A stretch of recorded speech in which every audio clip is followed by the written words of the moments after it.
بسم الله الرحمن الرحیم. اللهم صل علی محمد وعلى آل محمد كما صليت على ابراهیم وعلى آل ابراهیم انك حمید مجید و بارک علی محمد وعلى آل محمد كما باركت على ابراهیم وعلى آل ابراهیم انك حمید مجید. سلام عرض میکنم خدمت همه شما دوستداران کلام الله متعال قرآن مجید. الله رو بی نهایت سپاس از اینکه بار دیگر بر بنده حقیر منت نهاد تا خدمتگزار شما خوبان و مهربانان باشم به همراه جمع اتاق کنترل محمد جان، احمد جان و فرید عزیز و دیگر همراهان در یکی دیگر از برنامه‌های روحانی قرآن کریم. در این برنامه هم به مانند برنامه‌های گذشته یک صفحه جدیدی از قرآن مجید رو به همراه شما عزیزان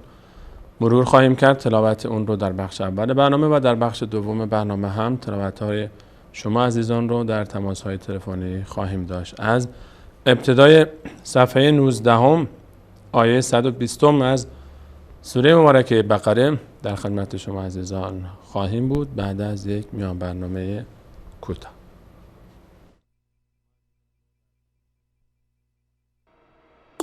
أعوذ بالله من الشيطان الرجيم واعتصموا بحبل الله جميعا ولا تفرقوا واذكروا نعمة الله عليكم إذ كنتم أعداء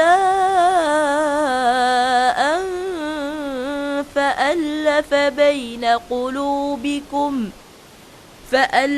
بين قلوبكم فأصبحتم بنعمته إخوانا وكنتم على شفا حفرة من النار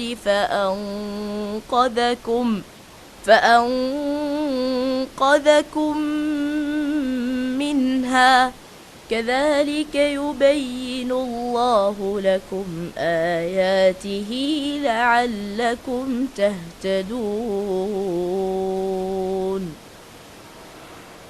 چنگ زدن به دین و ریسمان الهی پیروزی دنیا و آخرت را به همراه دارد.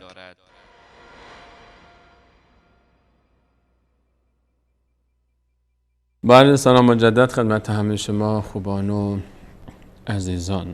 اگر برنامه‌های ما رو پیگیری کرده باشید حتما با روال برنامه آشنا هستید. در بخش اول برنامه سعی می‌کنیم به همراه شما عزیزان صفحه 19 از مصحف عثمان طه رو مروری داشته باشیم بر آیات موجود در این صفحه و قواعد روحانی اون رو با هم مروری خواهیم کرد و ان شاء الله قدم به قدم با شما حرف با حرف پیش خواهیم رفت تا آخر این صفحه و در بخش دوم هم ان شاء الله فرصت برای شما عزیزان خواهد بود تا به تلاوت همین صفحه بپردازن. عزیزانی که همسن سال ما یا بالاتر و پایینتر هستن و عزیزان نونهال و کودکان از هر جایی که از مصحف کریم خواستن تلاوت بکنن آزاد هستند. در صفحه 19 از مصحف عثمان طه در آیه 120 سوره مبارکه بقره این گونه میخوانیم: اعوذ بالله من الشیطان الرجیم ولن ترضى عنك اليهود ولا النصارى حتى تتبع ملتهم. حرف واو حرکت فتحه داره. این حرکت فتحه است و روی هر حرفی که قرار بگیره صدای ا میگیره اون حرف. و لن نون اینجا این حرکتی نداره، حرکت نون اینجا مخفی هست. ما در نون ساکن هر وقت که شما حرکتی رو مشاهده کردید، حرف نون مثل اینجا حرف نون رو مشاهده کردید که علامتی نداره، علامت اون رو ساکن فرض کنید، علامتش رو ساکن فرض کنید. هر وقت حرف نون علامت نداشت علامتش ساکن است. یعنی این علامتی که اینجا روی را میبینیم این علامت رو حرف نون هم داشته. اما چرا این رو ننوشته شیخ عثمان طه خطات این مصحف؟ ایشون به خاطر اینکه اینجا اشاره بکنه به یک قاعده تجویدی و اون قاعده اخفاست. در احکام نون ساکن حتما عزیزانی کمراه ما بودن میدونن که بارها این رو تکرار کردیم، اما بار دیگر تکرارش خالی از افاده نخواهد بود. ما هرگاه در روخانی قرآن کریم در هر جایی از مصحف مجید شما حرف نون ساکن مشاهده کردید یا تنوین که حالا نمونه هایش رو انشاءالله در همین صفحه هم خواهیم دید به همراه شما. تنوین که همون نوع دیگری از نون ساکن هست، هر جا که نون ساکن یا تنوین مشاهده کردیم یکی از 4 قاعده اجرا خواهد شد. این 4 قاعده مخصوص نون ساکن هستند، اینا احکام نون ساکن هستند. هر وقت ما بعض پوزش نون ساکنی رو مشاهده کردیم، بعد از نون ساکن رو نگاه میاندازیم ببینیم که کدوم یکی از این 4 قاعده اجرا خواهد شد. اگر بعد از نون ساکن حرف بعد یا تنوین، بعد از نون ساکن یا تنوین حرف بعدش حرف با بود، آن وقت نون ساکن یا تنوین دیگر نون ساکن و تنوین تلفظ نخواهد شد و به جای نون ساکن حرف میم تلفظ میشه. حرف میم مثلا مثال مشهور من بعد، ما نمیگه من بعد، میگه من بعد، به جای نون میم تلفظ میکنیم که این قاعده رو آسان هست درکش در مصحف عثمان طه. شما هر جایی که قاعده اقلاب یا همون قلب به میم صورت بگیره که همین قاعده بود که گذشت، حرف میم کوچکی رو شما مشاهده میکنید که شیخ عثمان طه نوشته. این قاعده اول، قاعده اقلاب با قاف، اقلاب یا قلب به میم هم گفته میشه. این قاعده اولی بود. بعد از نون ساکن یا تنوین حرف با قرار بگیره، ما به جای آن نون ساکن میم تلفظ میکنیم به خاطر راحتی تلاوت. در فارسی هم ما این مثال ها رو داریم، مثل زنبیل نمیگیم زنبیل، میگیم زنبیل، یا زنبور رو تلفظ نمی کنیم زنبور، میگیم زنبور، میم تلفظ میکنیم به جای نون ساکن. این قاعده اول. من این قاعده رو یک بار میگم دیگه در کل این صفحه تکرارش نمی کنیم چون بارها تکرار کردیم، فقط یک بار ذکر میکنیم قاعده رو، بعد فقط میگم که اینجا کدوم قاعده اجرا میشه. قاعده اول قاعده اقلاب بود. قاعده دوم قاعده ادغام هست، با غین ادغام یا یرملون هم بهش گفته میشه. قاعده یرملون هر وقت بعد از حرف نون ساکن یا تنوین یکی از حروف یرملون آمد، یعنی یکی از حرفهای یا، را، میم، لام، واو و نون که اگر اینا با هم جمع بشن این 6 تا حرف کلمه یرملون درست میشه. به خاطر اینکه بهتر به خاطر بسپارید میتونید از کلمه یرملون استفاده کنید. این 6 حرف هر وقت بعد از نون ساکن یا تنوین یکی از اینها قرار گرفت، آن وقت نون ساکن و یا آن تنوین تبدیل به حرف ما بعد خود خواهد شد. اگر یا بود تبدیل به یا میشه، اگر را بود تبدیل به را میشه، اگر میم بود تبدیل به میم میشه و به همین طور تا به همین شکل تا آخر این حروف 6 حرفه یا، را، میم، لام، واو و نون، یرملون. این قاعده دوم بود که ما میگیم قاعده ادغام. قاعده سومی، پس قاعده اول اقلاب، قاعده ادغام، قاعده سوم قاعده این اخفا هست. قبل از اینکه قاعده اخفا بپردازیم به خاطر سادگی اجازه بدید من ترتیب رو عوض بکنم. قاعده اظهار، ترتیب مهم نیست که این 4 تا قاعده رو ما یاد بگیریم. قاعده اقلاب، قاعده ادغام یا همون یرملون و اظهار با ضای خواهر تا دسته دار و هی 2 چشم از ظاهر شدن میاد. ظاهر اظهار هر وقت بعد از نون ساکن یا تنوین یکی از حروف حلقی قرار گرفت، حروفی که از حلق ادا میشن، مخرجشون محل خارج شدن و ادای این حروف حلق است یا منحنجره. این 6 حرف همزه و های 2 چشم، همزه و ها، عین و ها، هی جیمی و غین و خا، همزه و ها، عین و ها، غین و خا. این 6 حرف رو در هنگام تلفظ اگر دقت بکنید می‌بینید که هر 6 تا از حلق ادا میشن، همزه و ها، عین و ها، غین و خا. این 6 حرف اگر بعد از نون ساکن یا تنوین یکی از این 6 حرف قرار گرفت، آن وقت نون ساکن و یا تنوین از مخرج خودش ادا میشه و همون نونی که هست باقی میمونه، تبدیل به حرف ما بعد نمیشه، تبدیل به میم هم نمیشه به مانند قاعده‌های گذشته و در اصطلاح میگیم اظهار میشه، یعنی ظاهر میشه از مخرج خودش، نون شخصیت خودش رو ظاهر میکنه. این قاعده رو ما میگیم قاعده اظهار و اون قاعده سومی بود. قاعده چهارم، قاعده آخر، قاعده اخفا هست، یعنی مخفی شدن. اگر بعد از نون ساکن و یا تنوین حرف با نبود، حروف یرملون هم نبود، حروف حلقی هم همزه و ها و عین و ها و غین و خا نبود، آن وقت هر حرف دیگری که بود بعد از اون ما قاعده اخفا رو اجرا خواهیم کرد، یعنی نون ساکن و یا تنوین رو از مخرج خودش ادا نمی کنیم، بلکه صدا از بینی، صدا به داخل بینی منتقل میشه، اون نون از داخل بینی ادا میشه به همراه مقداری مکث و توقف در حین ادا. به این شکل مثلا کلمه من کم بعد از نون ساکن کاف آمده، نه از حروف یرملون هست، نه حروف حلقی هست و نه با هست، اینجا اخفا میشه. ما نمیگیم من کم، میگیم من کم. صدا از بینی ادا میشه و چه موقع متوجه بشین که ما اخفا رو درست اجرا کردیم؟ اگر بینیتون رو بگیرید در هنگام تلفظ، بینی رو بگیرید صدا قطع میشه، دیگه نمیتونید ادا بکنید، گیر میکنه صدا در بینی. این موقع هست که متوجه میشید شما اخفا رو درست ادا کردید.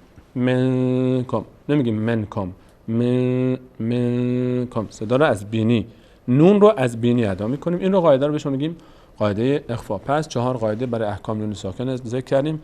نون ساکن یا تنوین اگر بعدش حرف با اومد اقلاب میشه، یعنی نون تبدیل به میم میشه. اگر نون ساکن یا تنوین بعدش حرف یرملون اومد تبدیل به حرف ما بعد خودش میشه، اینو بهش میگن ادغام، یعنی دغم شدن، تبدیل به ما بعد. قاعده اظهار، اگر حرف بعد از نون ساکن یا تنوین که از حروف حلقی همزه و ها عین و ها و غین و خا بود اظهار میشه، نون از مخرج خودش ادا میشه. و اگر غیر از این 3 مورد بود اخفا میشه که ذکرش گذشت. در این کلمه‌ای که ما درباره‌اش صحبت میکردیم الان در این حرف بعد از نون ساکن ما حرف تا رو داریم.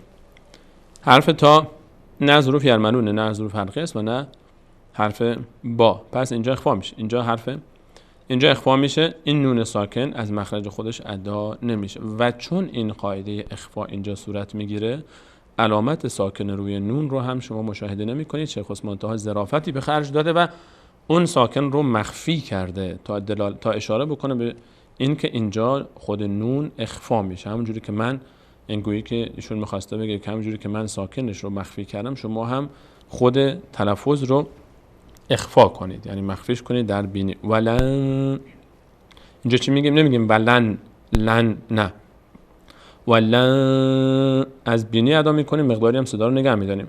ولن. خب تر، این علامت ساکن هست روی هر حرفی که قرار بگیره نیاز به حرکت ما قبل داره. آخرین حرکت ما قبل برای خواندن ساکن نیاز است، میچسبه اون حرکت به این تر تر تر تر. دقت کنید که حرف ساکن هیچ وقت نباید حرکت بکنه، تر تره نشه، تر. بعضی از عزیزان میگن ولن تر کسره بهش میدن، ولن تر. خب حرف بعدی ضاد فتحه داره. بعد از فتحه هر وقت الف آمد اینجا یا خوانده نمیشه، الف خوانده میشه. بعد از فتحه هر وقت الف قرار گرفت، حرفی که روی اون فتحه قرار گرفته صدای آ میگیره. تر با. و اگر اون حرفی که فتحه داره و بعد از اون الف قرار گرفت، از 8 حرف صاد و ضاد، 8 حرف داریم: صاد، ضاد، تا، ظا، غین و قاف و خا و را. این 8 حرف، یک بار دیگه: صاد، ضاد، تا، ظا، غین و قاف، خا و را. این 8 حرف اگر فتحه گرفتن و بعد از اونها الف آمد، چه شکلش، این الف کوتاه باشه چه الف بلند فرقی نمیکنه، این 8 حرف پر خوانده میشن. یعنی چی؟ یعنی اینکه دهان در هنگام ادای کلمه آ به سمت بالا باز میشه. وقتی میگیم پر خوانده میشه یعنی دهان به سمت بالا باز میشه.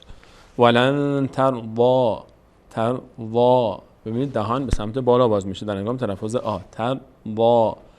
اگر پر خوانده نشه، حرفی که پر خوانده نشه نگیم تروا ولن تروا، دهان افقی باز نمیشه، عمودی باز میشه. هر حروفی که پر خوانده میشن دهان به سمت بالا باز میشه و اگر باریک خوانده باشن دهان به سمت بغل باز میشه، یعنی افقی باز میشه. اینجا ضاد یکی از اون 8 حرف هست، پس اینجا پر خوانده میشه.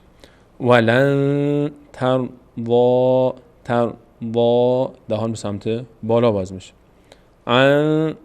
که نون ساکن بعدش کاف آمده، همونجوری که از شکل نوشته مشخصه از ساکنش مخفی شده، این خودش اخفا میشه. که عنک تا اینجا. ولن ترضا عنک. خب این الف الف یک صاد نصفه روش هست، یک صاد دنبریده اینجاست. این صاد دلالت بر این میکنه که این الف الف وصل است، یعنی که در هنگام وصل ما قبل به ما بعد این الف خوانده نمیشه. این الف وصل در هنگام وصل خوانده نمیشه، هیچ نقشی در جمله نداره. اگر در ابتدای کلمه قرار گرفت آن وقت مجبوریم که بهش حرکت بدیم، که اینو در ابتدای آیه بعدی انشالله توضیح خواهیم داد. لام حرف ساکن داره و گفتیم که قاعده ساکنی بود که با آخرین حرکت ما قبل باید خوانده میشد. برگردیم عقب تا یک حرکت پیدا کنیم که لام رو به همراه اون بخونیم. این الف که در هنگام وصل گفتیم خوانده نمیشه، پس این الف رو اعتبار نمیدیم. این الف خودش حرکتی هم نداره که بتونیم از اون کمک بگیریم برای خواندن ساکن. این حرکت آخرین حرکت ما قبل حرکت فتحه کاف هست. این فتحه کاف رو میچسبونیم به لام، میشه چی؟ ولن ترضا عنکل، عنکل، کل. این کاف میچسبه به لام. عنکل یا هودو. هر وقت بعد از ضمه، این حرکت ضمه هست، این حرکت رو ما بهش میگیم ضمه با ضاد، یعنی پیش جمع شدن دهان، جمع شدن لبها در هنگام تلفظ. این صدای هر حرفی که حرکت ضمه روی اون قرار بگیره صدای او میگیره، مگر اینکه بعد از ضمه حرف واو بیاد، آن وقت واوی که حرکت نداره. آن وقت اگر بعد از ضمه حرکت واو آمد، واوی که حرکت نداره، آن وقت صدای او میگیره، اون حرفی که ضمه داره. دیگه نمیگیم یا هو، ولن ترضا عنک یا هو، نه، یا هو. این میشه هو. اگر این واو نبود میشد هو. چون واو هست تقویت میکنه صدای او رو، این ضمه رو هم جنسش که واو هست تقویت میکنه، میشه او. ولن ترضا عنک یهود. ببینید اینجا هم بعد از دال که ضمه داره، بعد از این ضمه واو قرار گرفته، اما این واو حرکت داره. فرق بین این دوتا واو، این دوتا ضمه، الان این ضمه بعدش واو قرار گرفته، چون واو حرکت نداره این میشه او، یهو. اما این دیگه نمیشه او، نمیگیم یهودو، چون بگیم حالا بگیم آقای سلیمانی گفت هر وقت بعد از ضمه واو اومد صدای او میده. نه، واوی که حرکت نداره. اگر بعد از ضمه واوی که حرکت نداشت قرار گرفت صدای او میگیره، اما اگر حرکت داشت خود واو دیگه صدای او نمیگیره، چون اون خودش یک شخصیت مستقله، خودش به تنهایی خوانده میشه. اما اینجا نه، به تنهایی خوانده نمیشد، فقط کمک کرد به کشیده شدن این ضمه. خب الان اینجا میشه یهو دو، یهو دو، نمیگیم دو، یهو دو. تا اینجا ولن ترضا عنک یهود و لا. این به تنهایی، این کلمه به تنهایی میشه لا. لام فتحه داره، بعدش هم الف قرار گرفته، صدای آ میگیره. صدای آ میشه چی؟ میشه لا.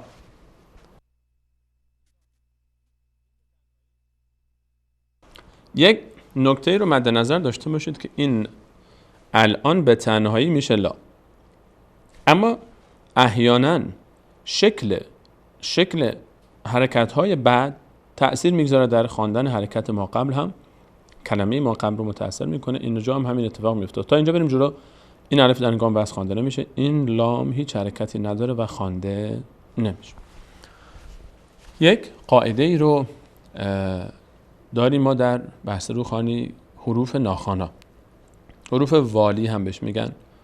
4 حرف واو، الف، لام، یا که اگر سر هم نوشته بشن میشه والی، واو، الف، لام، یا. اگر سر هم نوشته بشن میشن والی.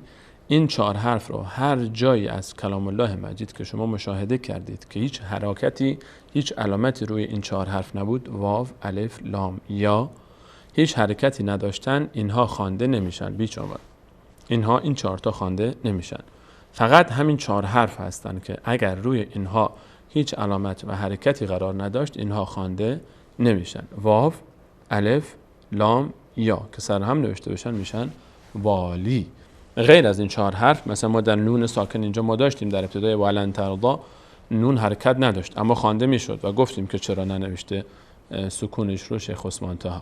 فقط همین 4 حرف هستن که خوانده نمیشن، واو و الف و لام و یا. این لام الان برگردیم، این لام اینجا هیچ حرکتی نداره، خوانده نمیشه. این نون، این علامت تشدید هست. این علامت رو ما بهش میگیم تشدید. تشدید یعنی شدت پیدا کردن. در اصل این علامت بیانگر 2 حرف از یک جنسه. روی هر حرفی که علامت تشدید قرار داشت به این معناست که یعنی این در اصل 2 تا بوده، از همین حرف 2 تا بوده. نون اینجا 2 تا نون بوده، نون اول ساکن بوده، نون دوم حرکت فتحه داشته. برای سادگی نوشته نون اول رو حذف کردیم، نون دوم رو باقی گذاشتیم، یک علامت تشدید اینجا گذاشتیم تا دلالت بکنه بر نون ساکنی که حذف شده. تشدید همیشه دلالت میکنه بر یک حرف ساکن حذف شده. این رو مد نظر عزیزان باشه. تشدید یعنی نمایندگی از یک حرف ساکن محذوف که بوده و حذف شده. به همین علت چون حرف اول ساکن بوده، حرف دوم حرکت فتحه داشته، همیشه تشدید به این شکل خوانده میشه که تشدید هم به مانند ساکن همیشه نیازمند آخرین حرکت ما قبل هست برای خواندن، چون اولی ساکن بوده دیگه، 2 تا حرف بوده که اولی ساکن بوده. اینجا ما در کلمه نون، در حرف نون ما اینجا الان نیاز به آخرین حرکت ما قبل داریم تا کمک بگیریم از اون برای شروع این کلمه نون ساکن اول. خب لام که حرکتی نداره، الف هم که حرکتی نداره، یک علامت اینجاست، حرکت نداره. این لام، این الف دوم هم، این الف اولی هم، این الف هم حرکتی نداره. برمیگردیم به لام که فتحه داره.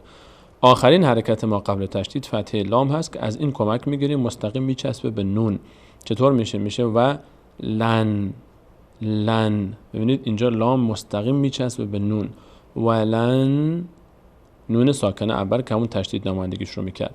ولن نه. حالا نون دوم حرکت فتحه داره. ولن نه تا اینجا. خب دیدیم که الان اینجا حرف لا به تنهایی لا میشد، اما چون اینجا حرف کلمه ما بعد نیاز به حرکت این لام داشت دیگه نمیشه لا. ولان نصارا نمیگیم. و لن، اینجا هم این الف از کار افتاد، هم این الف که خودش علامتی در نگام بست هست میشد و هم این لامی که علامت نداره. اینجا 3 تا حرف الان هیچ نقشی در خواندن ندارن، این 3 تا نوشته میشن، خوانده نمیشه. ولن نه صا را. الان ببینید صاد فتحه بعدش الف صدای آ میگیره و چون صاد از اون 8 حرفی که گفتیم صاد، زاد، تا، ظا، غین و قاف، خا و را، هم صاد از اون 8 حرف است هم را. اینجا هم صاد پر خوانده میشه هم را. صاد فتحه بعدش الف میشه صا. را هم حرف را فتحه داره بعدش الف. این الف، این یا خوانده نمیشه، الف خوانده میشه جاش. فتحه را بعدش الف، را پر خوانده میشه، صدای آ میگیره. هر دوی این حرفا هم صاد هم را پر خوانده میشن، دهان به سمت بالا باز میشه. میشه چی؟ ولن نصا را. ولن نصا را، نگیم ولن نصا ر، نه، ولن نصا را. خب تا اینجا. حتی کلمه بعدی حد، تشدید نیاز به آخرین حرکت ما قبل داره، از حتی ه کمک میگیریم. حتی، حد، این حد حرف اول حد ساکن، دومی فتحه بعدش الف قرار گرفته. این الف یا، این الف خوانده میشه یا خوانده نمیشه، الف خوانده میشه یا نوشته میشه، الف خوانده میشه. مثل موسی و عیسی در فارسی که موسی می نویسیم به یا می نویسیم اما الف میخوانیم. اینجا حتی، حتی پر نمیشه. چرا حتی پر نمیشه؟ چون تای دو نقطه از اون 8 حرف نیست. نمیگیم حتی. دقت کنید عزیزان که اینجا الان حرکت حتی در هنگام تلفظ حتی نه، حتی از بغل سعی میکنیم دهان رو از بغل باز کنیم. حتی نمیگیم حتی نه. اما در نصارا این اتفاق میافتد و میگفتیم ولن نصا را دهان به سمت بالا باز بشه. برگردیم. حتی تا 3 تا اینجا پشت سر هم هست. 2 تاش نوشته شده، یکیش حذف شده که اون ساکن بوده که این تشدید بیانگر اون هست. نمایندگی میکنه از اون تای محذوف که وسط این 2 تا تای فتحه دار قرار میگرفته. میشه چی؟ ب این حرکت کسره هست، زیر هر حرفی قرار بگیره صدای ا میگیره. تتبع حتی تتبع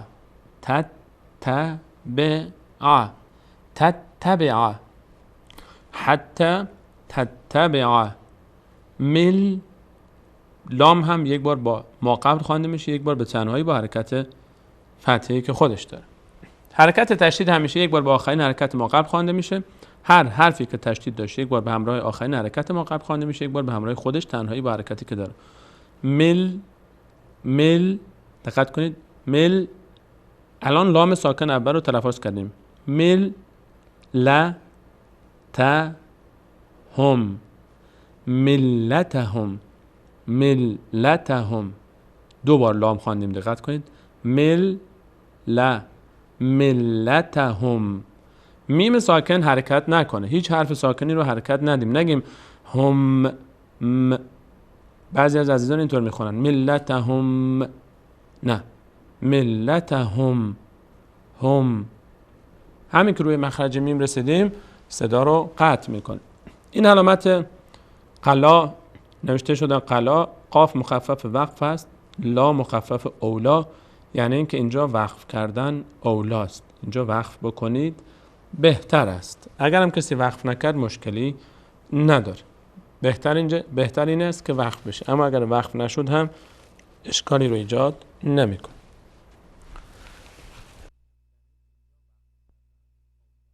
از ابتدای آیه تا اینجا این قسمت رو بخونیم باز تا قسمت بعدی. ما در چند خط اول یک مقدار شاید سرعت خوندنمون کند باشه، با جلوتر آیات بعدی رو سریعتر خواهیم خوند چون قواعد رو برای بار دوم دیگه تکرار نمی‌کنیم. ولن ترضى عنك اليهود ولا النصارى حتى تتبع ملتهم. قل اینجا ضمه بعدش ساکن میچسبه به هم. قل خط بعدی ان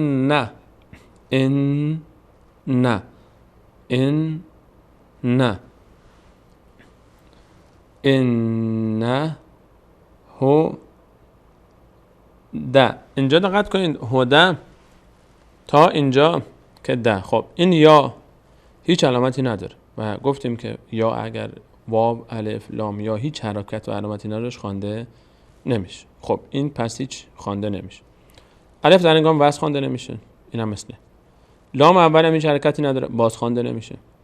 میمونه لام دوم لفظ جلاله الله که مشدد هست، نیاز داره لفظ جلاله. این لام دوم لفظ جلاله برای تلفظ نیاز آخرین حرکت ما قبل داره که فتحه دال هست، میچسبه به این لفظ جلاله، به این لام دوم. میشه چی؟ هدل. اینجا یا و الف و لام هیچ نقشی ندارن. هدل لا هی. هدل لا هی. لفظ جلاله همیشه یک الفی داره. این الف رو نمی‌نویسن اما الف در هنگام تلفظ هست.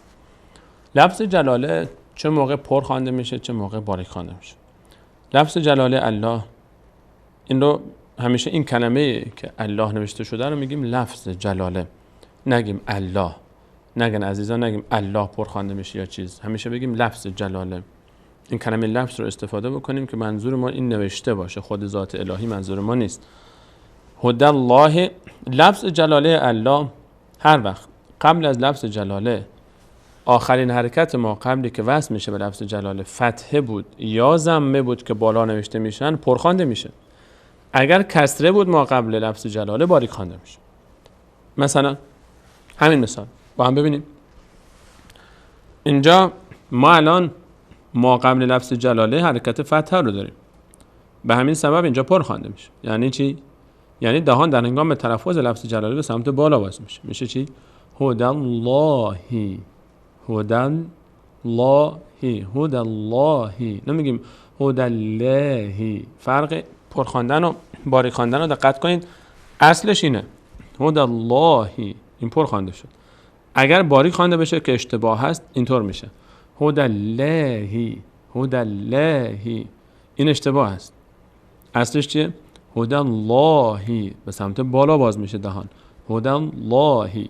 لفظ جلاله هر وقت قبلش فتحه بود یا ضمه بود پرخوانده میشه، اگر ما قبلش کسره بود باریک خوانده میشه. بریم حرف بعدی.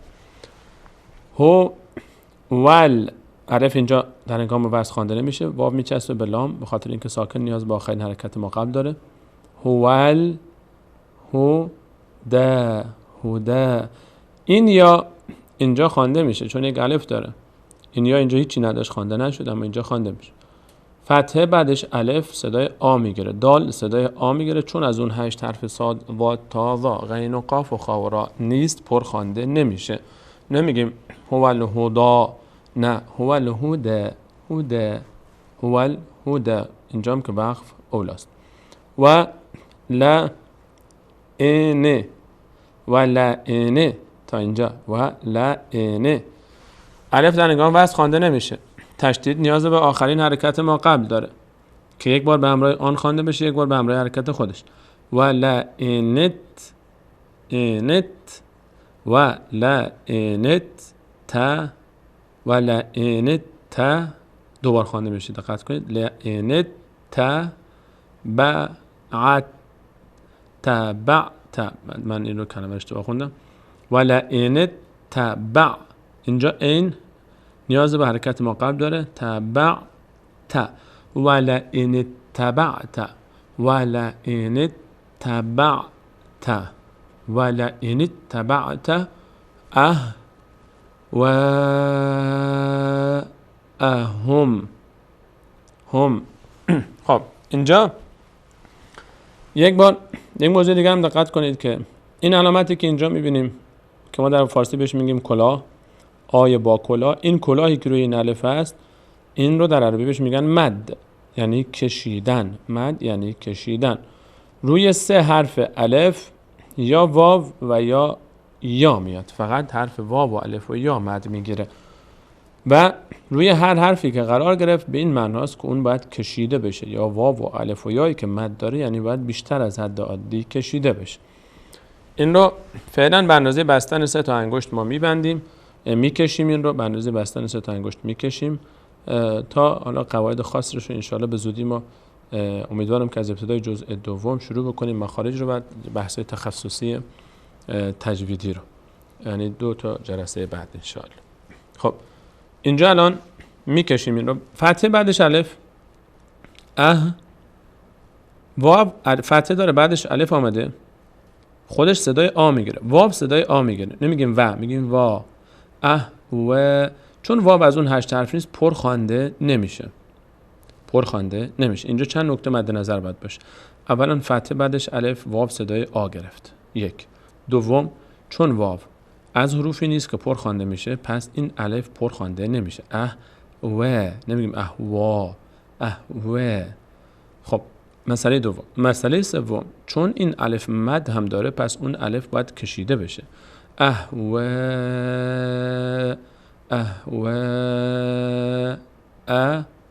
هم. میم اینجا ساکن هست، خوانده نمیشه. ببخشید اینجا میم ساکنش نوشته نشده، اما از حروفی نیست که خوانده نشه. فقط گفتیم واو و الف و یا.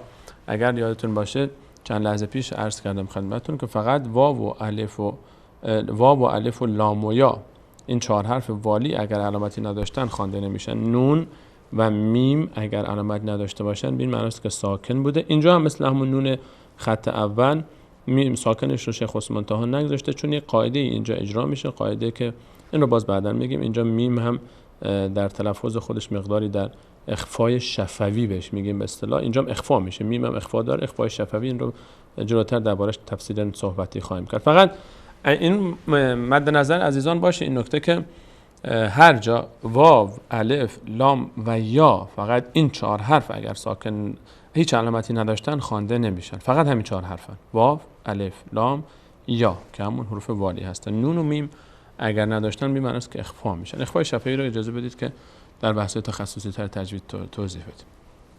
خب اهوا، اهم، بعد تا اینجا الف در هنگام بحث خوانده نمیشه، تشدید نیاز به آخرین حرکت ما قبل داره. از دال کمک میگیریم. بعدل، دل، ل، ذی، بعدالذی، بعدالذی. هر وقت بعد از کسره یا آمد، کسره صدای ای میگیره. اون حرفی که کسره داره صدای ای میگیره. دیگه میگیم ا، میگیم ای. مثل واو که بعدش الف بود، بعدش ضمه، مثل ضمه که بعدش واو بود و مثل فتحه که بعدش الف بود. اگر کسره بعدش یا بیاد کشیده میشه. بعد الذی، بعد الذی. خط بعد جا، اینجا جاءک، جا فتحه بعدش الف مد هم داره کشیده میشه. جا، جیم از حروف نیست که پر خوانده بشه، پر خوانده نمیشه. جاءک، می، نل، الف خوانده نمیشه در هنگام بس، نون میچسبه بلام. منل علم، ما لک، فتحه بعدش الف صدای آ میکنه. میم از حروف نیست که پر خوانده بشه، میشه ما، نمیشه ما. ما لک من الله، لفظ جلاله به خاطر اینکه قبلش فتحه هست پر خوانده میشه. من الله، ما لک من الله. من، اینجا نون بعدش چی داره؟ نون ساکنه. بعد از نون ساکن گفتیم اگر یکی از حروف یرملون آمد اون موقع قاعده ادغام صورت میگیره، یعنی نون تبدیل میشه به حرف مابعد. نون تبدیل میشه به حرف مابعد، نون تلفظ نمیشه بلکه حرف مابعدش تلفظ میشه. به جای نون اینجا واو تلفظ میشه. میشیم چی؟ میگیم چی؟ میگیم ما لک من الله مو، مو. به جای نون ساکن یک واو ساکن فرض کنید اینجا باشه. مو و لین تا اینجا.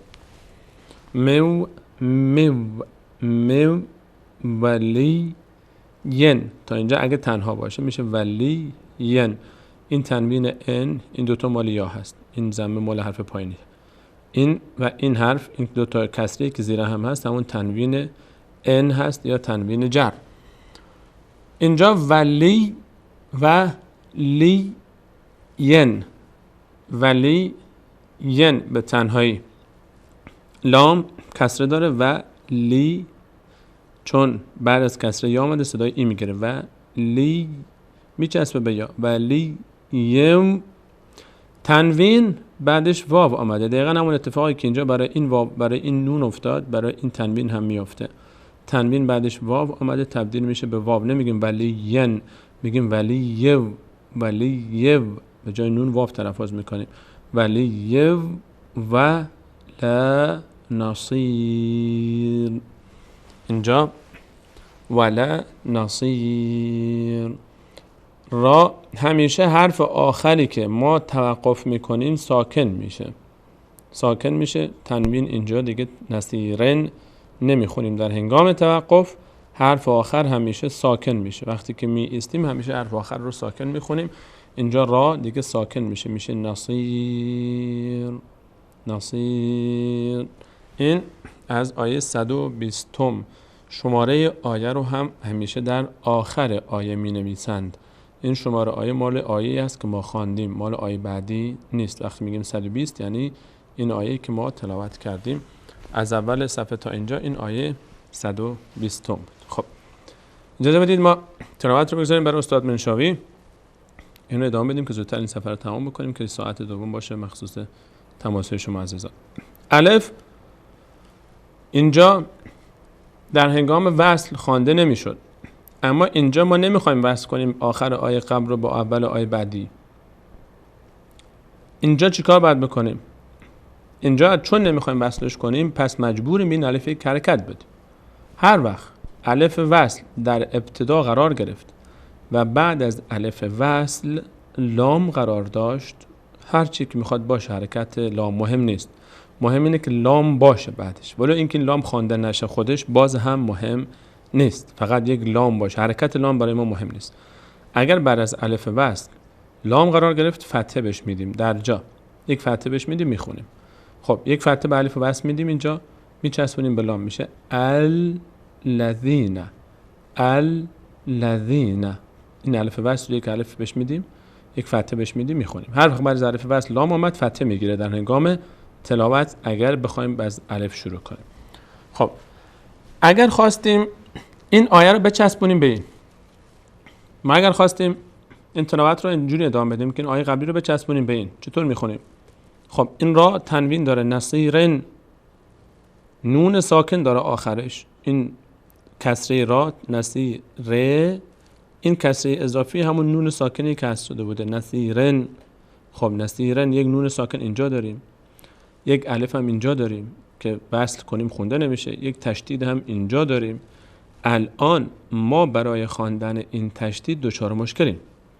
این تشدید نیاز به آخرین حرکت ما قبل داره، برمیگردیم به الف که حرکت نداره، برمیگردیم به این نون ساکن، نون ساکن. خب الان اگه حرکت کسره را رو بگیریم خودش به نون نیاز به این حرکت داره، نصیرن، خود نون نیاز به این حرکت داره، حرکت رو کون گرفته. اگر بخوایم نون رو حذف کنیم بازم نمیشه. چیکار میکنیم؟ در همچین حالت هایی که دو تا ساکن پشت سر هم قرار گرفت، اینجا الان نصیرن یک نون ساکن اینجا داریم، یک ساکن هم این لام تشدید داره، دو تا ساکن پشت سر هم قرار گرفته. بعضی وقتا دو تا ساکن پشت سر هم قرار میگیره که اصلاً امکان خواندنش محاله، نمیتونیم دو تا ساکن رو بخونیم، حتما باید یکی کمک کنه برای خوندن اون یکی. اگر دو تا ساکن پشت سر هم قرار گرفت مثل اینجا، ساکن اول رو حرکت کسره میدیم، همیشه به ساکن اولی حرکت کسره میدیم و میخونیمش. اینجا چطور خونده میشه؟ اگر بخوایم این دو تا رو سر هم بخونیم میشه ولا نصیرن الذین. نصیر دیگه این نونه که نصیرن نون ساکن بود، الان به اون نون ساکن یک حرکت کسره میدیم، میشه نصیرن، این میشه نصیرن، میچسبه بین نصیرن الذین ولا نصیرن الذین. نه اگر سر هم خوانیم، اگر سر هم نخوانیم هم که بین الف یک حرکت فتحه میدیم، اون گذر رد میشیم میریم الذین. حالا اینجا هر دو تا رو عزیزان هر کدوم که دوست دارن دیگه، ولی خب مناسب تر این است که آخر آیه توقف بکنیم، از اول آیه بعدی شروع کنیم. من فقط به خاطر اینکه قاعده رو کامل گفته باشیم این رو ذکر کردم، بهتر اینه که از اول آیه بعدی شروع کنیم. یک حرکت فتحه به الف میدیم، حرکت رو ادامه میدیم. حرکت فتحه برای الف وصل فقط در یک حالت اتفاق میفته و آن هم بعد از الف وصل، هر وقت لام قرار گرفت، حرف لام همیشه الف فتحه میگیره. الذین آتیناهم الف وصل خوانده نمیشه، میم میچسبه به لام. آتینا اینجا فتحه بعدش الف آمده، نه این الف نه این نه همزه نه نون، هیچ کدوم پر خوانده نمیشن. آتیناهم الکتاب فتحه بعدش الف، حرف تا صدای آ میگیره اما پر خوانده نمیشه. کتاب نمیگیم که تا، کتاب. آتیناهم الکتاب یتلونه، ضمه بعدش واو صدای او میگیره، یتلونه. اینجا ضمه بعدش واو صدای او میگیره، یتلونه حق تلا و تهی. بعد از کسره ه یک یا آمده صدای ای میگیره و این ای چون مد هم اینجا هست کشیده میشه. تلاوتهی حق تلاوتهی. او اینجا رو دقت کنید، این باب یک حرکت صفری روش هست، به این معنا که این خوانده نمیشه، نوشته میشه اما خوانده نمیشه. چون خوانده نمیشه نقشی در حرکت ما قبل هم نداره، نمیگیم او، میشه او، انگار که اصلا این وجودی نداره، هیچ وجودی نداره. اگر این علامت صفر روی این نمی بود آن وقت این شد او. الان چون این رو باید صفر در نظر بگیریم، هیچ خوانده نمیشه، میشه او، ضمه او، لا فتحه لام بعدش الف آمده میشه صدای آ میگیره، لام میشه لا، چون مد داره کشیده میشه. اولئک یؤمنون بهی، اگر ادامه بدیم میشه بهی، اگر اینجا وقف، چون وقف اولاست، اگر به استیم میشه به یؤمنون به اصلش اینطور میشه یؤمنون به، این کسره ه و این یا میافته در هنگام وقف. اگر ادامه دادیم میشه یؤمنون بهی مد نداره دیگه، کشیده نمیشه، فقط صدای ای میگیره. یؤمنون بهی و من، اینجا نون ساکن بعدش حرف یا آمده ادغام میشه، از حروف یرملون هست، تبدیل میشه به حرف ما بعد، نون تبدیل میشه به یا، دیگه به جای نون یا تلفظ میکنیم، میشه و می یک فر بهی فاولئک همول الف خوانده نمیشه، میمی چسبه به لام، فتحه خا بعدش حرف اومده صدای آ میگیره، چون خا از آن 8 حرف صاد و ضاد و تا و ظا و غین و قاف و خا و را هست پر خوانده میشه. همول خاسرون، خا نمیگیم خ، همول خاسرون نه، همول خاسرون. نون در هنگام توقف ساکن میشه، نباید هیچ حرکتی پیدا کنه، نگیم خاسرون نه، بعضی از عزیزان اینجوری میخونن خاسرون، یک کسره میدن در هنگام توقف به نون، خاسرون، دقیقاً روی مخرج نون وای میسیم، هیچ حرکتی پیدا نکنه، خاسرون. خب آیه 121 هم به پایان رسید، آیه 122 رو شروع میکنیم. یا بنی، اینجا یا کشیده میشه چون مد داره، یا بنی، این کسره مال نون هست، بعدش یا آمده صدای ای میگیره و چون مد داره ای کشیده میشه. یا بنی اسرائیل، فتحه را بعدش الف آمده آ میشه، مد هم داره کشیده میشه، چون از حروف هشتگانه استعلا هم هست پر خوانده میشه. اسرائیل، نمیگیم اسرائیل، این اشتباه است، پر خوانده میشه، اسرائیل. تا اینجا الف در هنگام بس خوانده نمیشه، ضال نیاز به آخرین حرکت ما قبل داره، اسرائیل کرو، این الف صفر داره خوانده نمیشه، این حرف کلمات صفر دارش خوانده نمیشه. نعمتیل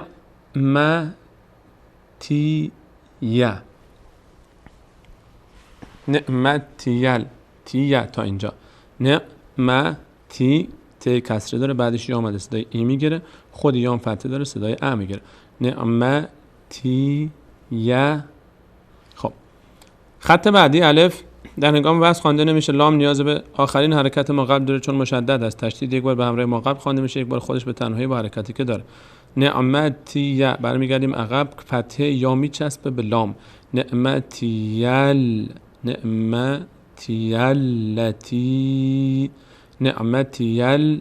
لتی، کسره ت بعدش یا صدای ای میگیره، تی چون مد داره کشیده میشه، نعمتیلتی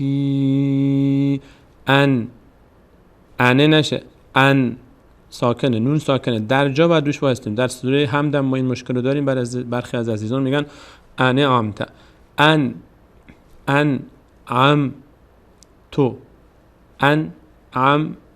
انعمت علیکم و انی فضلتکم و انی فضلتکم علل، اینجا یا هیچ حرکتی نداره خوانده نمیشه، الف در هنگام وصل میفته، لام میچسبه به لام، علل علمین. نون در هنگام وقف کاملا ساکن میشه، هیچ حرکتی پیدا نمیکنه. اینم از اون 8 حرف نیست، پر خوانده نمیشه. علل علمین نمیگیم علل عالمین، نه، علل علمین. آیه 122 به اتمام رسید. آیه 123 رو شروع میکنیم اگر این زبون ما بگذاره. واو میچسبه به تا، چون الف در هنگام وصل حذف میشه. و تقو و تقو و تقو، الف خوانده نمیشه. یو من. اگر این رو وایستیم اینجا، یک موضوع رو دقت کنید عزیزان. تنوین ان یا تنوین نصب، دو تا فتحه روی هم، در هنگام وقف الف تبدیل به الف میشه. به همین خاطر همیشه این تنوین رو در کنار یک الف میبینید شما. این الف در هنگام وقف الف خوانده میشه. چی میشه؟ یو ما. این نون هست میشه یو ما. و تقو یوم. اگر اینجا ما وقف کنیم میشه و تقو یوم. اما در هنگام وصل همون یومن خوانده میشه. خب اینجا نون تنوین بعدش چی داریم؟ بعدش لام داریم، یکی از حروف یرمنونه. تنوین تبدیل میشه به حرف ما، بعد به جای نون ساکن بعد لام تلفظ کنیم، میشه یومل. این فتحه اضافی که بیانگر آن نون ساکن بود رو لام تلفظ میکنیم. یومل، لام اول ساکن، همون نون ساکنی که تبدیل به لام شد. یومل لا تجزی، یومل لا تجزی، یومل لا تجزی. جیم ساکنه. ما در حروف ساکن 5 حرف داریم، 5 حرف ساکن داریم: قاف، تا، ت دسته دار، با، جیم، دال. اگر این 5 حرف که سر هم نوشته بشن میشه قطب جد، کلمه قطب جد. این 5 حرف هر وقت ساکن باشند، در هنگام تلفظ این حروف که ساکن هستند مقداری در هنگام تلفظ مخرج اینها دچار لرزش میشه، یعنی میلرزه، بهش میگیم قلقله به اصطلاح. و اینجا مثلا چطور میگیم؟ نمیگیم تج زی، تج تج، لا تج. در این کلمه بیارمش بالاتر، لا تج تج، مقداری میبینید میلرزه. تج، نمیگیم تج تج تج، لا تج زی نف سن. تنوین داریم. بعد از تنوین حرف عین رو داریم، یکی از 6 حرف حلقی است. اینجا کدوم قاعده اجرا میشه؟ قاعده اظهار، یعنی تنوین از مخرج خودش، نون از مخرج خودش ادا میشه. میشه چی؟ اینجا قاعده اظهار اجرا میشه. باز در این قاعده نون بعدی، نون بعدش نون رو داریم، قاعده ادغام اجرا میشه، یعنی اینجا خودش نون ساکن نمیتونست تلفظ بشه. لا تجزی نفس عن نفس شیء او. اینجا ماشاءالله همه قواعد اجرا میشه. اینجا بعد از این نون ساکن حرف حلقی اومده، اینجا اظهار میشه. نفسن، سریع رد میشیم. نفسن عن نفسن تا اینجا اظهار شد، این نون اینجا ادغام شد به نون بعدی، عن نفسن. اینجا این تنوین بعدش حرف شین آمده، اخفا میشه. عن نفس شیئا. بعد از این تنوین واو آمده، اینجا ادغام میشه. شیء او تبدیل میشه به واو، تبدیل میشه به حرف ما بعدش. شیء او. پس اینجا چی شد؟ یک بار دیگه، اینجا اظهار شد، اینجا ادغام شد، اینجا اخفا شد و اینجا هم دوباره ادغام شد. لا تجزی نفس عن نفس شیئا ولا قاف میلرزه در مخرجش، قلقله میشه. یقبل منها، نون ساکن بعدش حرف حلقی آمده، اظهار میشه. منها عدلون، تنوین بعدش واو آمده، ادغام میشه. عد تبدیل به واو میشه، دیگه نمیگیم عدلون، میگیم عدلو. عدلو ولا تن اینجا نون ساکنه بعدش فا اومده اخفا میشه، به خاطر همین ساکنش رو نگذاشته اینجا شیخ. تن از بینی ادا میشه، نون به همراه مقداری مکس. لا تنفعها ولا تنفعها شفاعتون. ماشاءالله چقدر تنوین داره این آیه، همش هم تنوین و نونه. تنوین اینجا تنوین بعدش واو قرار گرفته، بعد از تنوین واو حروف یرملون ادغام میشه، به جای تنوین واو تلفظ میشه. شفاعتو ولا هم یا. دوباره اینجا نون داریم، نونی که ساکنش رو نگذاشته یعنی اخفا میشه. اینجا نون بعدش حرف صاد اومده اخفا میشه، از بینی ادا میشه. یا سارون. این آیه رو یک بار بخونیم که خیلی اخفا و اظهار زیاد داشت. این یک بار از اول بخونیم. واتقوا یوما، اینجا ادغام شد، یوما لا تجزی نفس عن نفس شیئا ولا یقبل منها عدل. اگر اینجا توقف کنیم ساکن میشه. ولا يقبل منها عدل ولا تنفعها شفاعة ولا هم ينصرون. من نفسم آخرش تموم شد، بعد بیشتر میکشیدیم اینو، مشکل نیست. خب آیه 124 و اذب الف نمیخونیم و اذب تلا مد میشه، پر هم نمیشه. و اذب تلا اب ب از اون 5 حرف قطب جد هست، میلرزه در مخرج. اب را پر خوانده میشه. ابراهی، این کسره بعدش یک یا این وسط مشکل نوشته شده. ابراهیم، به خاطر این یا هی میشه، نمیشه هیمه، هی میشه به خاطر این یا. ابراهیم. ما در فارسی 2 نقطه میگذاریم برای ابراهیم، اینجا یک یا گذاشتیم وسط برای زیبایی نوشته. ابراهیم ربه بکلمات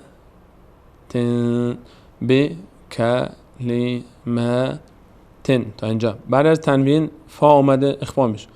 بکلمات از بینی ادا میشه. بکلمات فأتمهن، نون تشدید دار، نون همیشه میم مشدد و نون مشدد رو ما قاعده به اسم قنه داریم که اینو به تخصصی تر صحبت میکنیم دربارش، به همین خاطر روش بیشتر مکس میکنیم، روش وای میستیم به اندازه 2 تا مد. فأتم یکی یا 2 تا. فأتمهن. خب این علامت صاد مخفف وصل هست، لا هم مخفف اولا یعنی وصل کردن اولاست، یعنی اینجا وصل کنید بهتره، وای نستید. اگر کسی وایستاد هم اشکال ایجاد نمیشه، بهتر اینه که اینجا وای نسته، وقف نکنه، وصلش کن. قال انی جاعلک لن، این لام الف لام وسط خوانده نمیشه، لام میچسبه به نون. للناسی اماما قال، اگر وصلش کنیم اینطور میشه. بعد از تنوین قاف اومده، صدای تنوین از بینی ادا میشه چون اخفا میشه. اماما قال. اگر وصلش نکنیم میشه اماما. قال انی جاعلک للناس اماما قال. و من نون اینجا بعدش ظال هست اخفا میشه، به خاطر همین ساکنش مخفی است. من ذریتی، دقت کنید را هم 2 بار خوانده میشه، یا هم 2 بار خوانده میشه. ذریتی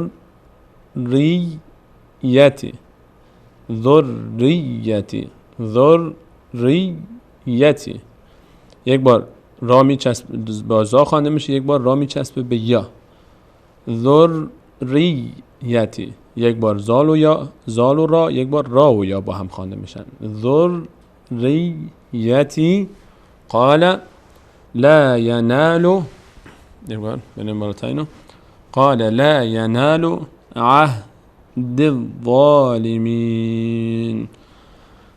اینجا چون کلمه عهدی، این عهدی است، چون یا آمده بعد از کسره میشد عهدی، اما به خاطر نحوه تلفظ کلمه ما بعد این تلفظ این هم تغییر کرد دیگه، یا حذف میشه. اینجا الف هم خوانده نمیشه، لام هم خوانده نمیشه، با نیاز داره به کسره دال. عهد با زا خودش پر خوانده میشه.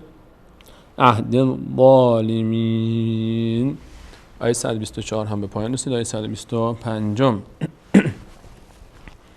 و اذ جعلنا البیت مثابة تنوین بعدش حرف لام آمده. حروف یرملون تبدیل میشه به حرف ما بعد، تبدیل میشه تنوین تبدیل میشه به لام. مثابة لین، این لام وسط چون هیچ حرکتی نداره خوانده نمیشه. مثابة للناس.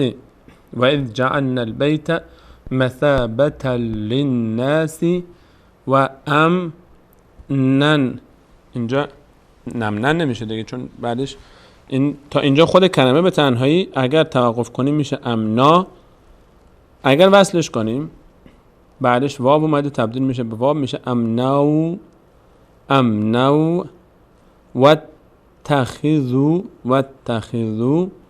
مم، بعد از نون حرف میم اومده، حروف یرملون تبدیل میشه به حرف ما بعد خودش. نمیگه من مقامی، میگه من مقامی ابراهیم مصلا.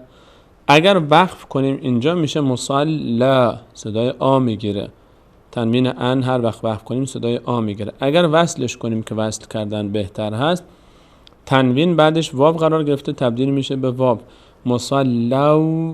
مصلو و عهدنا الى ابراهیم و اسماعیل ان طهرا. نون بعدش حرف تا قرار گرفته، از حروف یرملون نیست، حروف اظهار هم حروف حلقی هم نیست و با هم نیست. اینجا اخفا میشه به همین خاطر ساکنش هم مخفی است. نون از بین ادا میشه. ان طهرا، را پر خوانده میشه. طهرا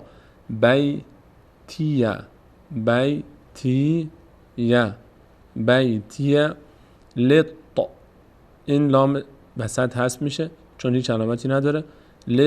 تا پر خوانده میشه. للطائفین والعاکفین و الف و لام هیچ کدومشون خوانده نمیشن، این به خاطر وصل، این به خاطر اینکه هیچ علامتی نداره. و رکع السجود، اینجا دقت کنید. و رکع این الف و لام هم هست میشه. اینجا لام، کاف و سین هر سه تا تشدید دارن، به کمک ما قبل خوانده میشن.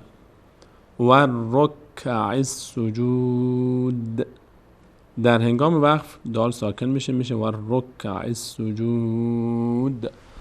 این آیه 125 و آیه 126 آیه آخرین صفحه هم به همراه شما تلاوتش رو میخونیم.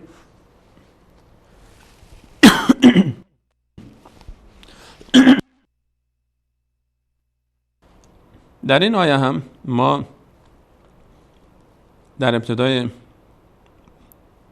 آیه شماره 125 که مال آیه قبل هست، حتما عزیزان تا اینجا دیگه مطمئن شدید دیگه که شماره ها رو آخر آیه می نویسن. این شماره 125 مال آیه قبلی است، مال این آیه نیست. و اذ قال ابراهیم رب، تا اینجا رب دو بار خوانده میشه تشدید، یک بار به همراه ما قبل، یک بار خودش. الف خوانده نمیشه، جیم ساکن است، نیاز به آخرین حرکت ما قبل داره، کسره با. رب جیم کمی قلقله میشه در مخرج. رب اجعل هذا بلدا. اگر وقف کنیم، اگر ادامه بدیم بعد از تنوین همزه آمده از حروف حلقی است، اظهار میشه. بلدن. رب اجعل هذا بلدا آمنا تبدیل میشه نون به واو. اینجا قاعده ادغام صورت میگیره، بعد از نون یک از حروف یرملون آمده. آمنا ورزق، قاف یک مقداری در مخرج می‌لرزه. ورزق اهله من الثمرات دو بار خوانده میشه، دقت کنید. الف و لام که خوانده نمیشن، نون میچسبه به سا. من الثمرات را پر خوانده میشه. من الثمرات من اینجا اظهار میشه، به همین خاطر ساکن رو سر برو گنده اینجا میبینید نشده شده، به خاطر اینکه ظاهر شده اینجا دیگه اخفا نمیشه. بعد از نونی که از حروف حلقی اومده اظهار میشه. من آمن من هم، دقیقا همین اینجا هم قاعده اینجا هم اظهار میشه چون بعدش یک از حروف حلقی اومده. من آمن منهم بالله. دقت کنید اینجا قبل از لفظ جلاله الله کسره قرار گرفته، دیگه پر نمیکنه، نمیگیم بالله، بالله بالله یو مل الف خوانده نمیشه، مل آخر والیوم الاخر. جیم یعنی اینجا اجازه هست که وایستید یا رد بشید، جواز دارید در هر دو حالت، اشکالی نداره. قال و من، اینجا این نون مخفی شد چون بعدش کاف آمده، اخفا میشه، از بین ادا میشه. و من کفر ف، خط آخر، ف او متعوه، فأمتعوه فأمتعوه قلیلا. اینجا اخفا میشه. بعد از تنوین حرفی اومده که نه از یرملون هست، نه از حروف حلقی هست، نه با هست. قلیلا ثم اضطره اضطره ه صدای زنبه، بعدش یک واو، بعدش هم یک مد. هو ثم اضطره. این کوچولو بزرگی و اینا رو نگاه نکنید، همین که یک واوی هست و مدی هست به همون اندازه واو بزرگ و مد بزرگ اندازش این مده، اینم واو کشیده میشه. ثم اضطره الى عذاب النار. الف و لام خوانده نمیشن، الف به خاطر وصل، لام هم که حرکتی نداره، وصل کردن اینجا بهتر است. و بئس المصیر، را در هنگام وقف ساکن میشه، همینجوری که را اینجا با ساکنش کردیم، اگه اینجا ادامه بدیم میشه الی عذاب النار و بئس المصیر. این هم از آیه 126 مقداری تلاوت این صفحه به درازا کشید. انشاءالله که بنده رو معاف کنید چون مدت زمانی بود که فرصت نشده بود که به تفسیر یک بار دیگر مراجعه بکنیم این آیات رو و این قواعد رو. انشاءالله ما سعی میکنیم که نهایتا 2 صفحه دیگر رو هم به همین شکل با شما پیش خواهیم رفت تا آخر جزء یکم. از ابتدای جزء دوم دیگه وقتمون رو بیشتر صرف مخارج حروف و صرف نقاط تخصصی تر تجوید خواهیم کرد انشاءالله که در موضوع روخانی دیگه عزیزان تا اینجا که ما الان نزدیک یک جزء کلام الله مجید داریم به پایان میرسونیم انشاءالله مشکلشون رو حل کرده باشن و در 2 برنامه بعدی هم بیاری الله متعال اگر عمری باقی بود به همین روش انشاءالله ادامه خواهیم داد تا جزء 1 به تمام برسه. بعد از پایان جزء 1 از ابتدای جزء دوم انشاءالله باز مقداری که سطح درس رو بالاتر خواهیم برد، یعنی سعی می‌کنیم که دیگه از این مرحله روخانی یک قدم جلوتر بگذاریم به روانخوانی و بحث تجویدی و قواعد تجویدی انشاءالله به همراه شما عزیزان برسیم. در کنار این که هر عزیزی اگر سوالی داره میتونیم که حتما باز هر چند وقت یک دفعه دوباره یک مرور کلی خواهیم کرد حتما و انشاءالله من بیشتر از این صحبت نمی‌کنم، تلاوت این صفحه رو گوش می‌کنیم، برمیگردیم تماس‌های تلفنی شما عزیزان و تلاوتش.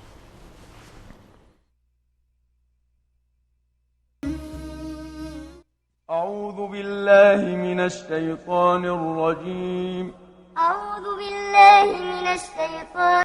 بعد سلام مجدد خدمت همه شما خوبان و عزیزان. تلاوت بسیار زیبای این صفحه رو با صدای استاد محمد صدیق منشوی رحمت الله علیه شنیدیم و انشاءالله که لذت کافی رو از این تلاوت برده باشید. تماس‌های تلفنی شما عزیزان رو خواهیم داشت. احمد جان شماره رو برای شما زیرنویس میکنه و قبل از اینکه تماس‌های شما خوبان برقرار بشه خواهش بنده این هست که تماس‌ها رو منحصر بکنید در موضوع برنامه و اون هم روخانه این صفحه‌ای که گذشت، صفحه 19 هم از مصحف عثمان طاها آیات 120 تا 126 از سوره مبارکه بقره. هر عزیزی که تماس میگیره یقینا ان شاء الله اگر از کودکان و نونهالان عزیز هست هر جایی که دوست داشت خواهد خواند و غیر از اونها تلاوت این صفحه رو حتما ان شاء الله در برنامه تلاوت خودش خواهد داشت و با ما همراه خواهد شد در برنامه امروز. اولین تماس برنامه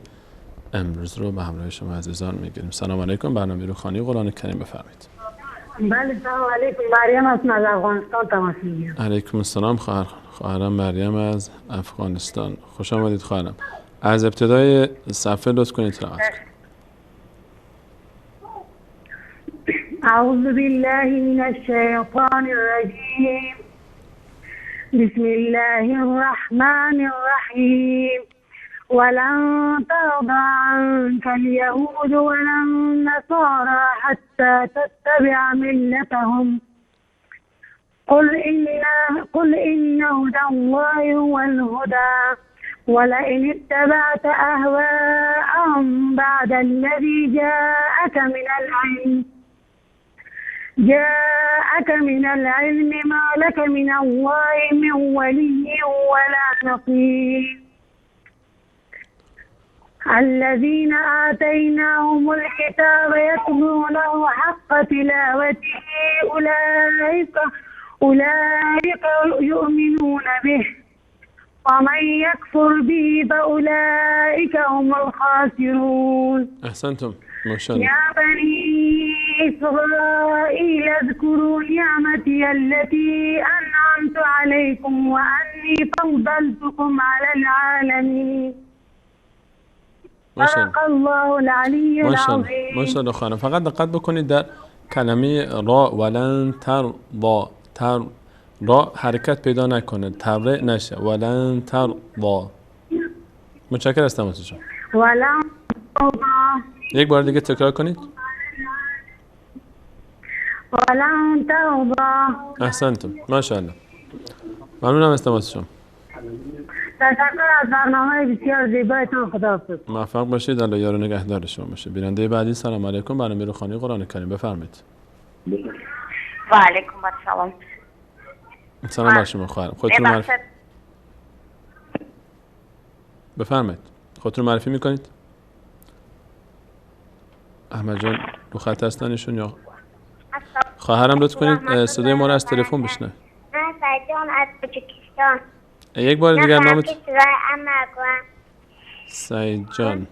بسم الله. اعوذ بالله من الشیطان الرجیم. بسم الله الرحمن الرحیم. عما يتساءلون عن النبأ العظيم الذي هم فيه مختلفون كلا سيعلمون ثم كلا سيعلمون ألم نجعل الأرض مهادا والجبال أوتادا. بله. و خلقناکم ازواجا. سعید جان قطع شد تماسشون متاسفانه. انشاءالله کاش ادامه پیدا میکرد تلاوتشون. بیننده بعدی. سلام علیکم. برنامه روحانی قرآن کریم بفرمایید. متشکرم. سلامت باشید. شما خوبید انشاءالله. خودتون معرفی میکنید؟ عبدالحکیم کرمان صحبت. عبدالحکیم جان از کرمان. خوش آمدید برادرم. اگر شما لطف کنید از ادامه تلاوت خواهرمون مریم از افغانستان ادامه بدید. آیه 123 رو. واتقوا یوما.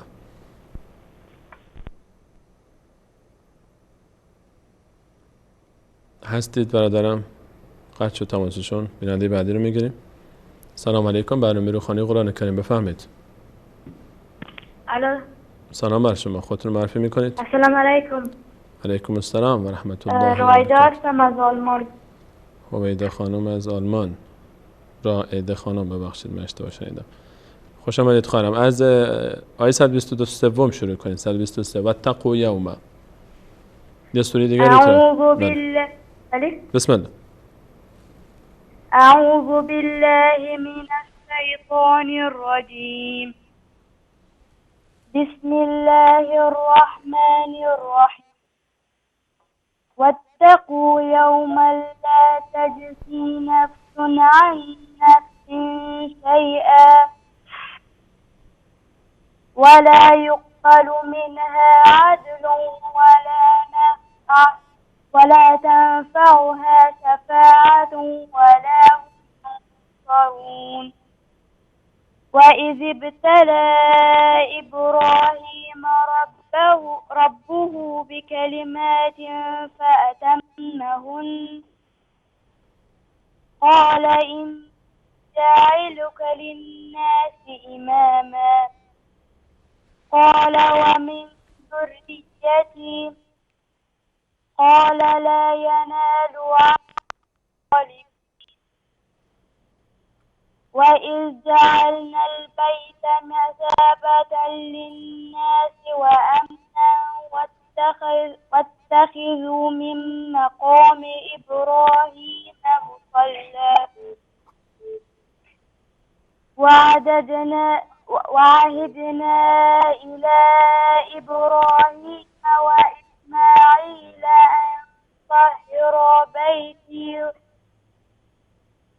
أن طهر بيتي للطائفين والعاكفين والركع السجود. ما شاء الله ما شاء الله. بسیار عالی بود. صدق الله العظیم. میشه بیادرمون بخونم؟ چرا که نه حتما. بفرمایید گوشی رو بدید دستش. موفق باشید. بله سلام علیکم. سلام علیکم. حال شما خوبه بلال جان؟ خوبید؟ بله تشکر. بسم الله. از ادامهش بخونم؟ از ادامه تلاوت خواهرتون بخونید. اعوذ بالله من الشیطان الرجیم. بسم الله الرحمن الرحیم. وإذ قال إبراهيم رب اجعل هذا بلدا آمنا وارزق أهله من الثمرات من آمن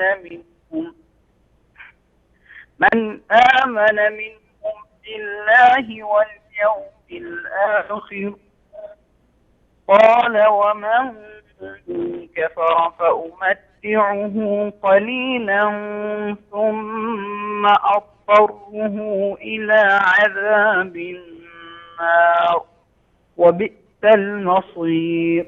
أحسنتم. وإذ يرفع إبراهيم القواعد من البيت وإسماعيل ربنا تقبل منا إنك أنت السميع العليم. احسنتم بلال جان. ماشاءالله. صدق الله العظیم. ماشاءالله. چون درس ما تا آخر همین صفحه بود به همین قدر اکتفا میکنیم. ان شاء الله در برنامه بعد از صفحه بعد شروع میکنیم. متشکرم از تماس شما. موفق باشید. متشکرم. بیننده بعدی. سلام علیکم. بفرمایید. السلام علیکم و رحمت الله و برکاته. علیکم السلام و رحمت الله و برکاته. خودتون معرفی میکنید برادر؟ امید هستم از کردستان. امید از کردستان. امید جان خوش آمدید. خوبید شما؟ ممنونم، سپاسگزارم. شما خوبید؟ متشکرم. الله تعالی حافظ و نگهدار شما و همه ما و بینندگان عزیز باشه. شما و سلامت باشید. من در خدمتم. خدمت از ماست. از ابتدای صفحه لطف کنید تلاوت بفرمایید. ولن ترضی عنک الیهود ولا النصارى. بله چشمتون میبرم. اعوذ بالله من الشیطان الرجیم. بسم الله الرحمن الرحیم. ولن ترضى عنك اليهود ولا النصارى حتى تتبع ملتهم قل إن هدى الله هو الهدى ولئن اتبعت أهواءهم بعد الذي جاءك من العلم ما لك من الله من ولي ولا نصير.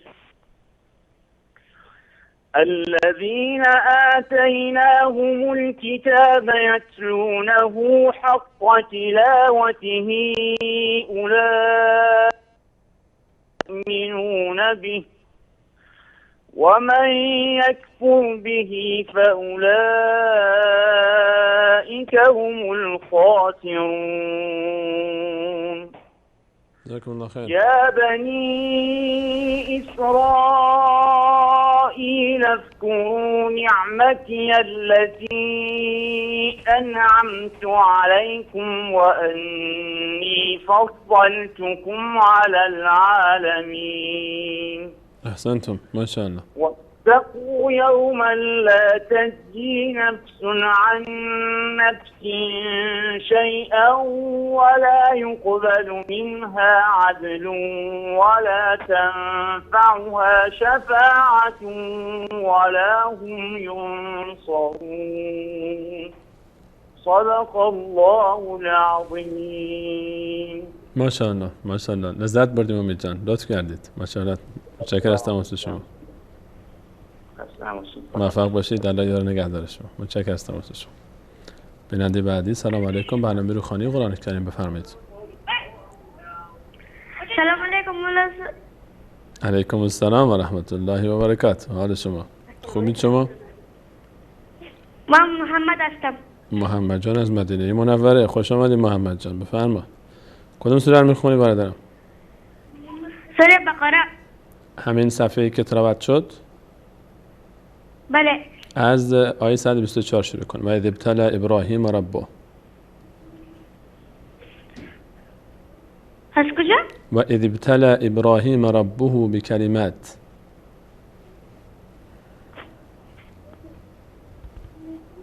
از هر جا دوست داری بخون. بسم الله شروع کن. از هر جا که دوست داری بخون. أعوذ بالله من الشيطان الرجيم. بسم الله الرحمن الرحيم. ولن ترضى عنك اليهود ولا النصارى حتى تتبع ملتهم. قل إن هدى الله هو الهدى ولئن اتبعت أهواءهم بعد الذي ولئن اتبعت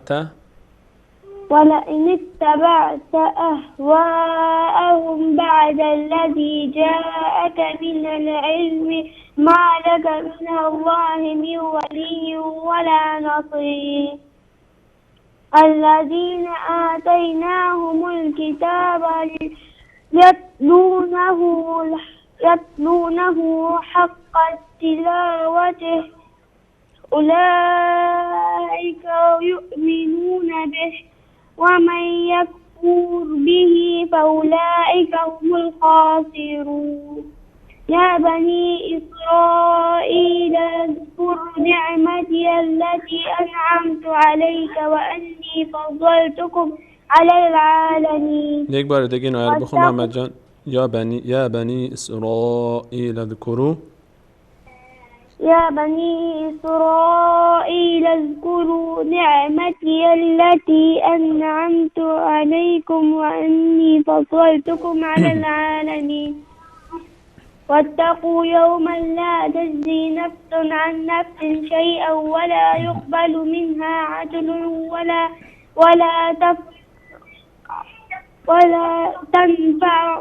ولا تنفعها شفاعة ولا هم ينصرون. احسنتم ما شاء الله ما شاء الله محمد جان. بسیار عالی بود. ما شاء الله. برادر رزقک رو میخونن. برادر کوچکترتونم میخونن. بسم الله. أعوذ بالله من الشيطان الرجيم. بسم الله الرحمن الرحيم. أعلم الرحمن الرحيم الودية يأتي سنستيقظ تعرفين خير قوة ولا طول عليم. من که نفرمون کنیم سوره رو خوندیم. من یاسمین هستم. یاسمین خانم سلام بر شما. بسم الله خون عمو جان. إذا جاء نصر الله والفتح. أعوذ بالله من الشيطان الرجيم. بسم الله الرحمن الرحيم. إذا جاء نصر الله والفتح أرأيت الناس يدخلون في دين الله أفواجا واستبح الحمد ربك أستغفر توابا. یاسمین خانم من میخونم با هم تکرار کنم عمو جان. باشه من میخونم شما با من تکرار کنید. باشه رفتید رفتن خیلی من تشکر میکنم از همه این سه بزرگوار سه عزیزی که تماس گرفتن، گرچه اون کوچولی دومی ظاهرا سوره حمد میخون. ماشاءالله، تشکر از تماسشون. بیننده بعدی رو میگیریم. سلام علیکم. برنامه روحانی قرآن کریم بفرمایید.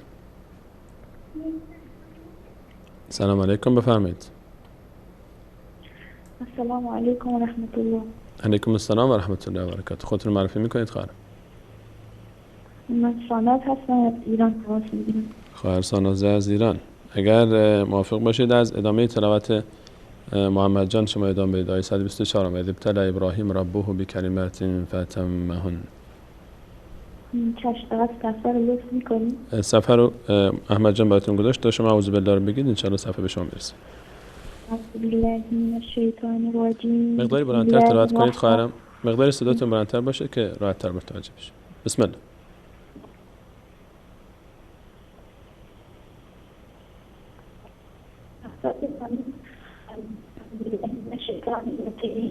وإذ ابتلى إبراهیم ربه بکلمات فأتمهن. یک بار دیگه خواهرم. وإذ ابتلى إبراهیم ربه بکلمات فأتمهن قال إني جاعلك للناس إماما قال ومن ذريتي قال لا ينال عهد الظالمين وإذ جعلنا البيت مثابة للناس وأمنا واتخذوا من مقام إبراهيم مصلى وعهدنا إلى إبراهيم وإسماعيل أن طهر بيتي للطائفين والعاكفين والسجود. قال إبراهيم رب اجعل هذا بلدا آمنا وارزق أهله من الثمرات من آمن منهم بالله واليوم الآخر قال ومن كفر فأمتعه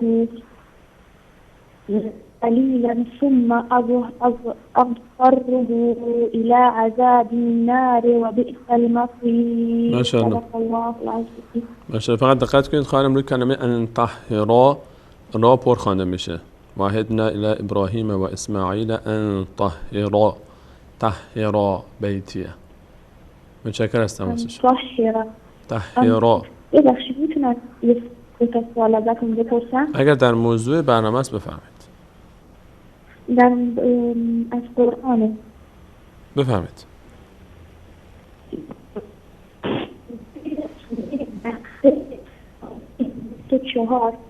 یک بار دیگه تکرار بفرمایید. من متوجه ابتدای سخنتون نشدم. یک بار دیگه تکرار بفرمایید. تو سوره بقره بله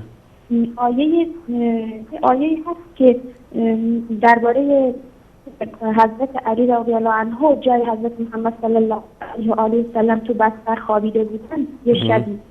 بله. اونجا اسم حضرت علی رو خدا آورده یه قرآن.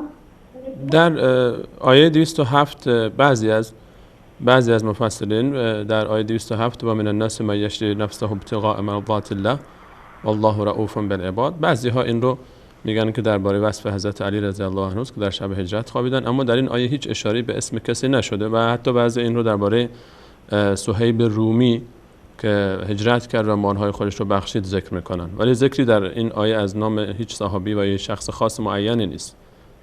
آیه 207 سوره مبارکه بقره. بله، فقط یه برنامه داخل قرآن هست که قرآن همه کامل قرآن توی موبایل هست، بعد معنیش هم نوشته. به نظر شما این مورد اعتماد یا معنیش تغییر داده؟ یعنی ما مال کی هست؟ ترجمه کی هست؟ ترجمه چه شخصی؟ نمیدونم. خب این رو از کجا تهیه کردید؟ چون از چه منبعی، از چه مرکزی تهیه کردید؟ مال کی هست؟ مال چه شرکت؟ اهل تسنن مال کردستان، اون برام ریخته برنامه‌اش. درباره این صحبت خواهم کرد ان شاء الله. چشم، خیلی ازتون ممنونم. سلامت باشید. من در پایین برنامه داریم با صحبت. موفق باشید. متشکرم از تماسش. بیننده بعدی رو میگیریم. سلام علیکم. برنامه روحانی قرآن کریم بفرمایید.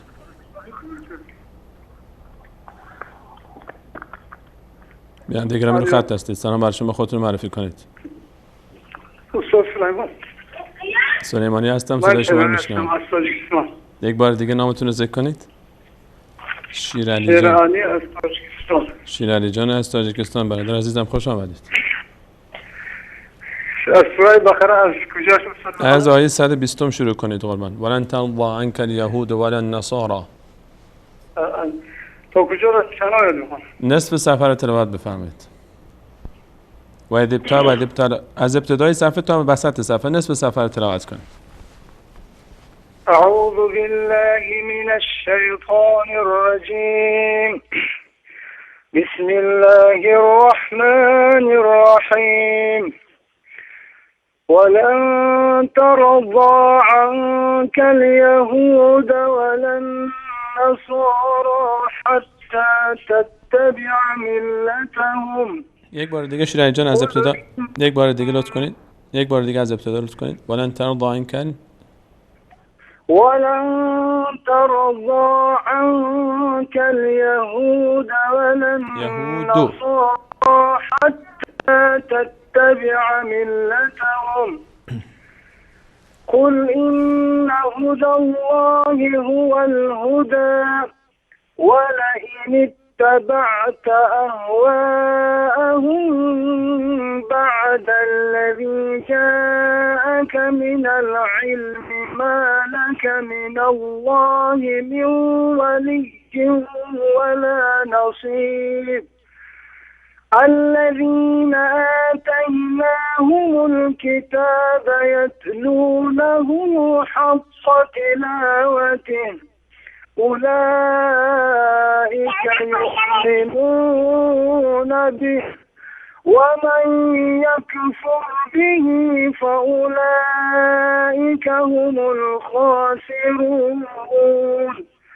يا بني إسرائيل اذكروا نعمتي التي أنعمت عليكم وأني فضلتكم على العالمين. واتقوا يوما لا تجزي نفس عن نفس شيئا ولا يقبل منها عدل ولا تنفعها شفاعة ولا هم ينصرون. احسنتم. ماشاءالله ماشاءالله. شیرعلی جان فقط احیانا انسان در هنگام تلاوت متوجه نمیشه، فتح و کسری رو جابجا میکنه. ولن ترضى عنك اليهود، شما یهوده تلفظ فرمودید. جزاکم الله خیر از تماستون. متشکرم. ببخشید فتحه رو ضمه خوندم. ضمه رو فتح خواندید. متشکرم از تماس شما. استاد دخترم رقیه میخواد سوره شمس رو بخونه. بسم الله. بسم الله. السلام علیکم و رحمت الله و برکاته. علیکم السلام. خوش آمدید رقیه جان. علیکم السلام و رحمت الله و برکاته. بسم الله عمو جان. بسم الله بفرمایید بروی چشم. اعوذ بالله من الشیطان الرجیم. بسم الله الرحمن الرحیم. والشمس والضحاها والقمر اذا تلاها والنهار اذا جلاها والليل اذا يغشاها والسماء وما بناها والأرض وما طحاها ونفس وما سواها فألهمها فجورها وتقواها قد أفلح من زكاها وقد خاب من دساها كذب ثمود بتقواها إذ انبعث أشقاها فقال لهم رسول الله بتقواها فقال الله ناقة الله وسقياها فكذبوه فعقروها فدمدم عليهم ربهم بذنبهم فسواها ولا يخاف عقباها. ماشاءالله ماشاءالله تبارک الله. احسنت. ماشاءالله بسیار عالی بود. رقیه خانم عمو جان چند ساله هستین؟ چند سال دارین شما؟ 6 ساله. 60 ساله هستین، 6 سال سن دارم. ماشاءالله ماشاءالله، بسیار خوب بود، بسیار عالی بود، بسیار عالی بود، ماشاءالله، احسنتم. تا انفطار میدانم. ماشاءالله، از سوره ناس تا انفطار، ماشاءالله، بسیار عالی است. واجب شد که شیرعلی جان پدر بزرگوارتون یک جایزه به شما حتما باید بدن از طرف ما. دست ما که نمیرسه جایزه رو به شما برسونید، اما شما شیرعلی جان لطف کنید از طرف ما جایزه به رقیه خانم تقدیم کنید. علیکم السلام و رحمت الله و برکاته. متشکرم هستم از شما. ماشاءالله بسیار عالی بود، بسیار زیبا بود تلاوتشون و جالب بود که تلاوت دقیقی بود، یعنی تلاوت کودکانه دقیقی بود، اخفاها و قنه‌ها و حتی مخارج حروفی که پر خوانده میشد نشان از این داشت که والدین محترم زحمت کشیدن براشون و استاداشون خدان همه این نوع نهالان رو برای ما حفظ بکنن. بیننده بعدی رو صداشون رو میشنویم. سلام علیکم، برنامه روخانی قرآن کریم بفرمایید. سلام علیکم و رحمت الله و برکاته. علیکم السلام و رحمت الله و برکاته. من از تهران زنگ زدم. اسمتون رو متوجه نشدم، ببخشید یک بار دیگه. حکیم هستم. حکیم جان از ایران، از تهران. از تهران. خوش آمدید برادر. خوش آمدید. سلامت باشید. ممنون. اگر شما موافق باشید از آیه 124 تلاوت رو ادامه بدید. و اذ ابتلی ابراهیم ربه بکلمات. چشمتون بگید. اعوذ بالله من الشیطان الرجیم. بسم الله الرحمن الرحیم. وإذ ابتلى إبراهيم ربه بكلمات فأتمهن قال إني جاعلك للناس إماما قال ومن ذريتي قال لا ينال عهد الظالمين وإذ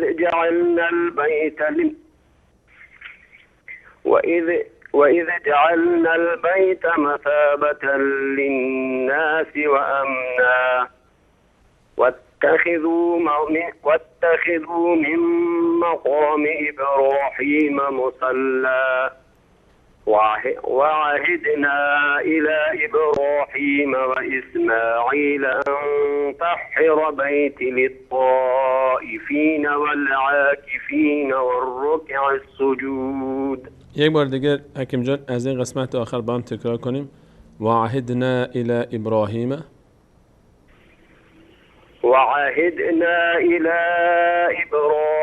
وإسماعيل أن طهر بيتي للطائفين والعاكفين والركع السجود.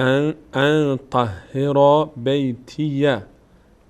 طهر بيتي للطائفين. تكرار بفهمت؟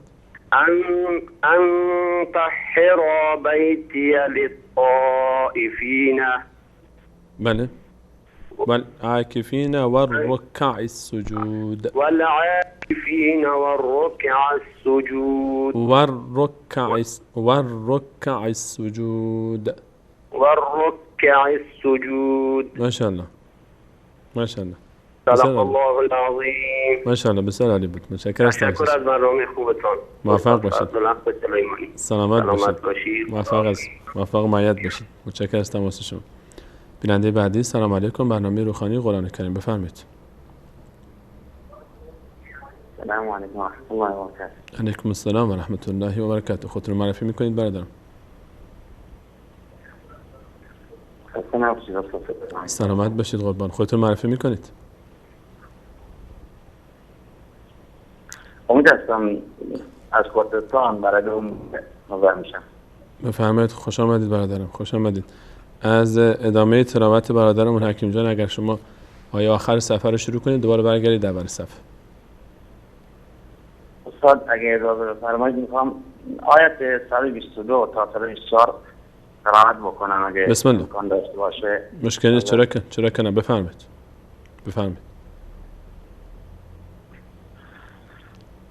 أعوذ بالله من الشيطان الرجيم. بسم الله الرحمن الرحيم.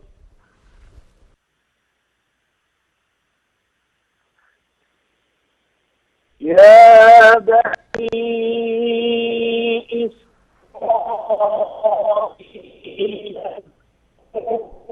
نعمتي التي أنعمت عليكم وأني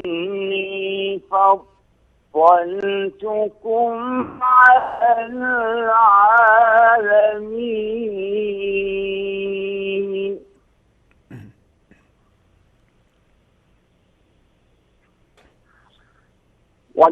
واتقوا يوما لا تجزي نفس عن نفس شيئا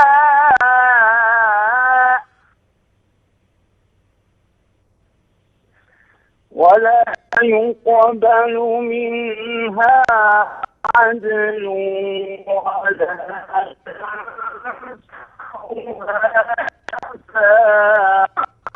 ولا هم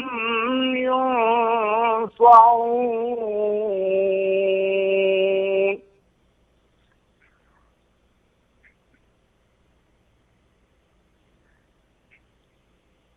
يا بني إسرائيل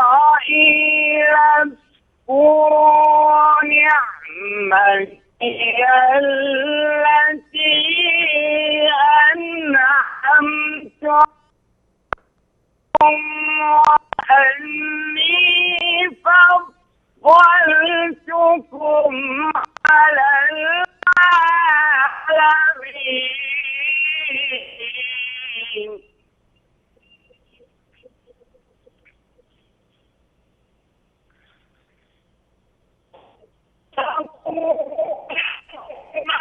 لا تجزي نفس عن نفس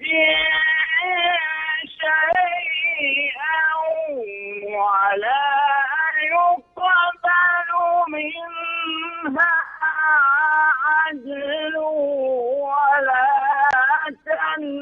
تنفعها شفاعة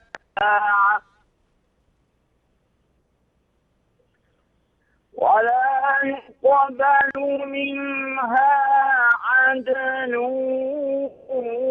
ولا تنفعها شفاعة ولا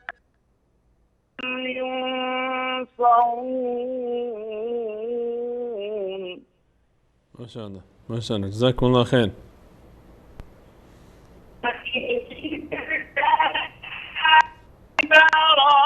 إبراهيم ربه بكلمات فأتمهن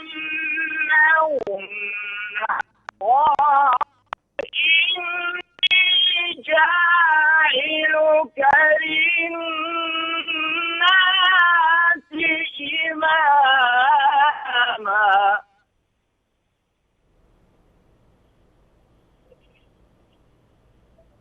وقال من ذريتي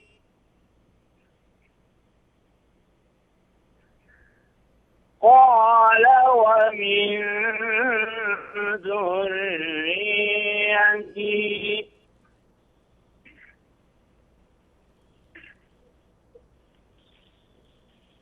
وإذ ابتلى إبراهيم ربه بكلمات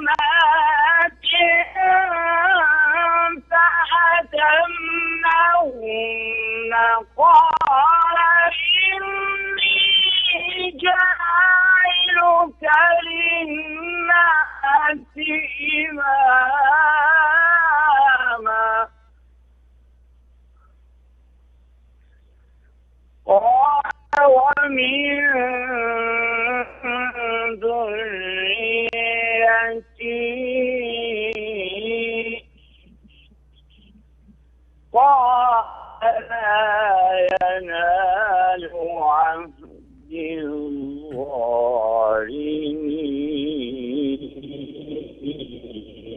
ماشاءالله ماشاءالله احسنتم ماشاءالله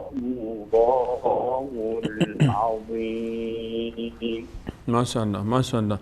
تلاوت شما من رو بیاد استاد مرحوم استاد شهات محمد انور انداختن. الله تعالی ماشاءالله شما رو جزای خیر بده. بسیار زیبا بود، بسیار عالی بود. متشکرم از تماس شما. ممنونم از برنامه خود. البته لازم بده که من کلا قرآن با تلاوت دنبال میکنم، یعنی با صوت کردن، ولی خب صوتمون یکم آماده نیست. خب صدای به حال معروف واحد و کار کشته دور برمون نیست که بتونیم کار کنیم باهاشون. نه زیبا بود ماشاءالله، زیبا بود دوستان، مقامات زیبایی رو اجرا کردید. الله تعالی شما قبول کنه. که الان داریم برای زحمت‌های خودمون تلاش کردیم، چندین سال تمرین. الله تعالی شما رو موفق بکنه. همچنین همه خادمین قرآن کریم رو. متشکرم از تماس شما. لطف کردید. موفق باشید. سپاسگزارم. جزاکم الله خیر. سلامت باشید. الله تعالی حفظتون. سلام الله علیکم. بیننده بعدی رو میگیریم. سلام علیکم. برنامه روخانی قرآن کریم بفرمایید. بیننده گرامی رو خط هست. سلام بر شما بفرمایید. آخرین فرصت. سلام علیکم. برنامه روخانی قرآن کریم بیننده گرامی بفرمایید. احمد جان تماسشون ظاهرا قطع شد. بیننده بعدی. سلام علیکم. برنامه روخانی قرآن کریم بفرمایید. بیننده گرامی سلام بر شما بفرمایید. ایشون هم ظاهرا صدای بنده رو ندارن. سلام بر شما بفرمایید. سلام علیکم. علیکم السلام و رحمت الله و برکاته. خودتون رو معرفی میکنید؟ از مدینه زنگ میزنیم. از مدینه منوره تماس گرفتید. خوش آمدید قربان. اسمتون هم بگید. بله. اسمتون؟ نامتون؟ عبدالرحمن است. عبدالرحمن جان. از اگر شما لطف کنید در کدوم قسمت رو تلاوت میکنید قربان؟ بله. کجا رو تلاوت میکنید؟ کدوم سوره از قرآن کریم رو؟ سوره بقره 120. بسم الله. أعوذ بالله من الشيطان الرجيم. بسم الله الرحمن الرحيم. ولن ترضى عنك اليهود ولا النصارى حتى تتبع ملتهم. قل إن هدى الله هو الهدى ولئن اتبعت أهواءهم بعد الذي جاءك من العلم ما لك من الله من ولي ولئن اتبعت أهواءهم بعد الذي جاءك من العلم ما لك من الله من ولي ولا نصير. الذين آتيناهم الكتاب يتلونه حق تلاوته أولئك يؤمنون به ومن يكفر به فأولئك هم الخاسرون. احسنتم. ماشاءالله. متشکرم از تماس شما. جزاک الله خیر. سلام علیکم. خیر. پیشنهاد شهر و ان شاء الله زنگ بزنید ان شاء الله قبول بکنید. باشه ان شاء الله. حتما ان شاء الله. متشکرم از تماس شما. سلام. تشکر از برنامه شما. تشکر از شما از تماس شما. آخرین بیننده شرکت کننده در برنامه امروز. سلام علیکم، برنامه روحانی قرآن کریم، بفرمایید. بیننده گرامی سلام بر شما، بفرمایید.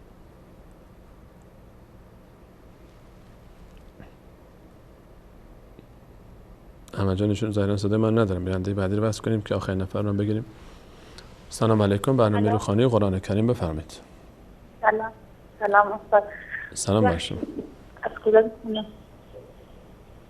خودتون معرفی میکنید خواهرم؟ عایشه هستم از ایران. عایشه خانم از ایران. اگر از امتداد تلاوت برادرمون از مدینه منوره عبدالرحمن شما تلاوت بفرمایید ممنون میشیم. آیه 122. از کجا؟ یا بنی اسرائیل اذکروا نعمتی التي انعمت علیکم.